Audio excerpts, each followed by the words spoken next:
人生90%的钱是40岁以后赚的，这是互联网上热传的一个观点。很多的媒体，包括好几个 YouTube 频道，都原封不动地转载了这篇文章。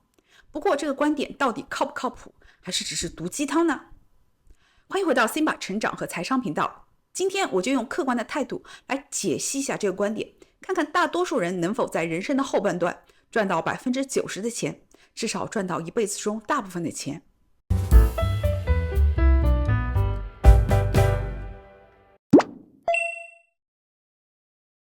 这篇文章提出了3个观点。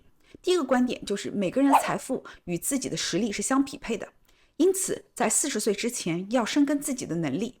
文章是以动画大师宫崎骏为例。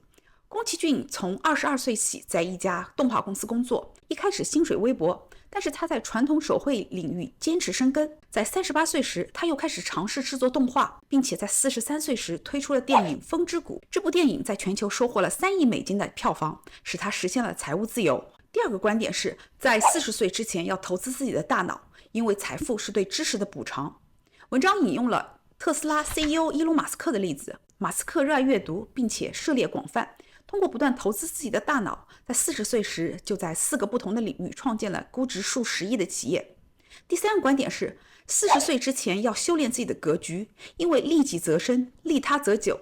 一个人的未来财富是藏在他的格局中的。案例是日本的经营之神稻盛和夫。稻盛和夫前半生的职业发展一直磕磕碰碰，直到40岁创办的京瓷公司成功上市，他才一举翻身。他认为逆袭成功的关键在于利他，对员工他利益共享，对其他面临危机的企业他主动提供援助，帮助对方扭亏为盈。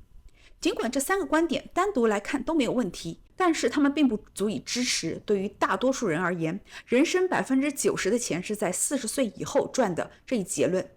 大家有没有发现，这里所有的案例都是名人的故事，并没有任何的数据去支持大多数普通人也能够在人生的后半段赚取一生中大部分的财富。在 Medium 上也有一篇关于巴菲特财富的文章中提到，他毕生的财富中有 99.7% 是在他52岁生日之后获得的。碰巧的是，巴菲特作为股神，他的机遇和能力也是大多数普通人所达不到的。那为什么对于普通人来说，40岁以后很难赚到人生中 90% 的财富呢？首先，现实生活中大多数人的职业生涯在40岁到45岁左右就达到了巅峰，此后收入逐渐下降。以中国为例，大部分的职业只能维持温饱，收入高峰期过后，要保持原来的收入就变得非常的困难。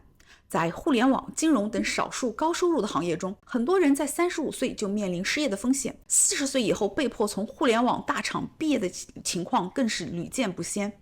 在失业率较低的一些国家，虽然不会出现35岁或者40岁就很难找到工作的情况，但是中年失业或职业瓶颈依旧存在。大多数普通人的收入高峰发生在40多岁之后，随着年龄增长，在职场的竞争力会逐渐下降，收入也开始减少。以新加坡为例，收入最高的人群在40岁到44岁之间。根据新加坡人力部的数据，超过45岁的人群平均收入增长率显著降低，职场竞争力也随之下降。其次，即便在40岁到50岁之间的收入有所增加，这一阶段也是大多数人经济负担最重的时候。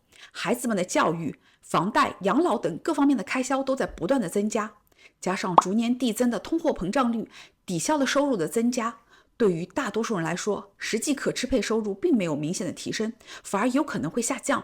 那么40岁以后赚到人生中的大部分的钱是不可能的吗？当然不是，但是这需要满足2个前提。首先必须要有一定的资产，其次资产必须能够保持增值。那要达到这2个目标，就要有良好的财务规划和严格控制支出，在收入达到瓶颈之前就积累起一定的资产。此外，还需要对储蓄进行积极的投资。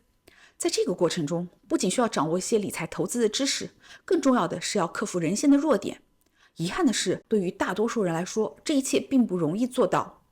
并不是他们不努力赚钱跟存钱，光是要获得足够的收入本身就不是一件非常容易的事情。同时，精明的商家总能千方百计地从消费者的口袋中掏出钱来，消费主义的蛊惑让自律就变得更加的困难。而在投资的时候，市场的波动和投资的风险又考验着投资者的心态和决策能力。不过你可以关注我的频道，每周你只需要花费10分钟的时间，就能够学习必要的个人理财和投资的知识，掌握这些知识能让你的财富获得成长。好了，今天的分享就是这样。如果你喜欢今天内容，请点赞转发，并且订阅我的频道。那我们下期节目再见，拜拜。